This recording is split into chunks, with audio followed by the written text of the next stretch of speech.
दोस्तों नमस्कार। स्वागत है आप सभी का आज की बहुत ही शानदार वीडियो में। दोस्तों आज का हमारा स्पेशल टॉपिक है नेटवर्क मार्केटिंग की कहानी के ऊपर। दोस्तों हम एक नई सीरीज स्टार्ट करने जा रहे हैं जिसमें हम बात करने वाले हैं बहुत सारी कहानियों के बारे में। दोस्तों आज सबसे पहली जो कहानी है वो नेटवर्क डिस्ट्रीब्यूशन के ऊपर है, जहाँ पर लोग कहीं ना कहीं अपने स्पष्ट लक्ष्य नहीं बना पाते और इससे उनको क्या नुकसान होते हैं। दोस्तों अधिकतर लोग जब नेटवर्क मार्केटिंग उद्योग से जुड़ते हैं तो उनके सामने कोई स्पष्ट लक्ष्य नहीं होते। उनमें से अधिकतर लोग धनवान तो बनना चाहते हैं पर वे इसके लिए कोई तारीख नियत नहीं कर पाते। स्पष्ट लक्ष्य न होने के कारण उनका काम करने का तरीका प्रभावी नहीं होता है। दोस्तों इसी के ऊपर आज मैं एक बहुत ही शानदार स्टोरी के माध्यम से अपनी बात रखना चाहूँगा और इस स्टोरी से हमको क्या शिक्षा मिलती है इस वीडियो के अंत में हम ये भी जानेंगे। तो चलिए शुरुआत करते हैं आज की शानदार कहानी की। तो दोस्तों ये कहानी है एक पति और पत्नी की। एक पति पत्नी हमेशा लड़ते रहते थे। उन्होंने एक सुसज्जित घर एक बुजुर्ग आदमी से खरीदा और वो उसमें रहने लगे। लेकिन उस घर में एक विशेष बात थी, उसमें एक जादू का जिन रहता था।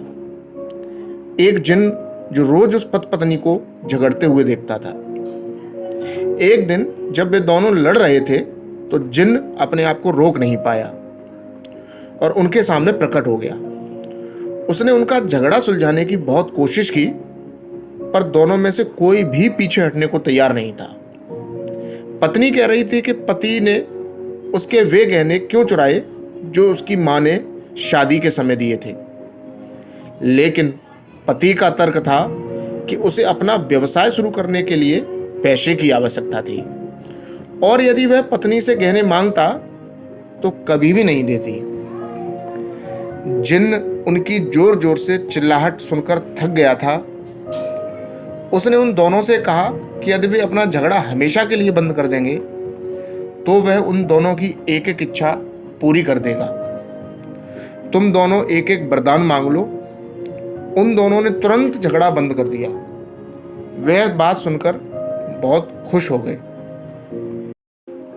जिन्न ने पूछा कि पहले कौन मांगेगा। पति अभी तक कोई निर्णय नहीं कर पाया था तो पत्नी आगे आई।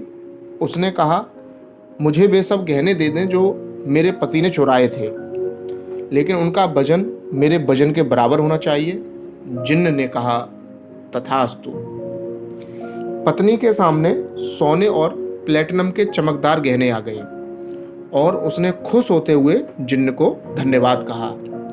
अब तुम्हारी बारी है, जिन्न ने पति से कहा। पति अभी तक इसी दुविधा में था कि वह क्या मांगे। वह कुछ भी निर्णय नहीं कर पाया क्योंकि उसके पास पर्याप्त समय नहीं था। तो जल्दी में उसने कहा मुझे इतना आकर्षक बना दो कि हर औरत मुझे पाना चाहे। जिन्न ने कहा यह तो आसान है और उसने उसे एक महंगे इत्र की बोतल बना दिया। पति स्पष्टता की कमी के कारण इत्र की बोतल बन गया। दोस्तों इस कहानी के माध्यम से हमको क्या शिक्षा मिलती है? यह सही कहा गया है कि सपने बिना लक्ष्य के सपने ही होते हैं और उनसे केवल उदासी ही हासिल होती है। जब भी कोई नया व्यक्ति यह कारोबार शुरू करता है और उनसे अपने व्याख्यान या बैठक के दौरान उनके सपने के बारे में पूछा जाता है तो उनके मन में यह स्पष्ट होना चाहिए कि उनके लक्ष्य क्या हैं। उदाहरण के लिए यदि वह घर खरीदना चाहता है तो उसे यह स्पष्ट होना चाहिए कि घर कहाँ होगा, बिल्डर कौन होगा, टॉयलेट की सीट कैसी होगी। उसे यह सब स्पष्ट होना चाहिए और स्पष्ट लक्ष्यों में लिखा होना चाहिए। तो दोस्तों आज की कहानी हमको इस बात के लिए प्रेरित करती है कि हम अपने जीवन में लक्ष्य बनाएं और उन लक्ष्यों को स्पष्ट रूप से बनाएं।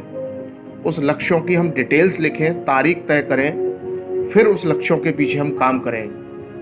दोस्तों आज हमारी इस कहानी के साथ जुड़ने के लिए आप सभी का बहुत बहुत धन्यवाद, बहुत बहुत शुक्रिया।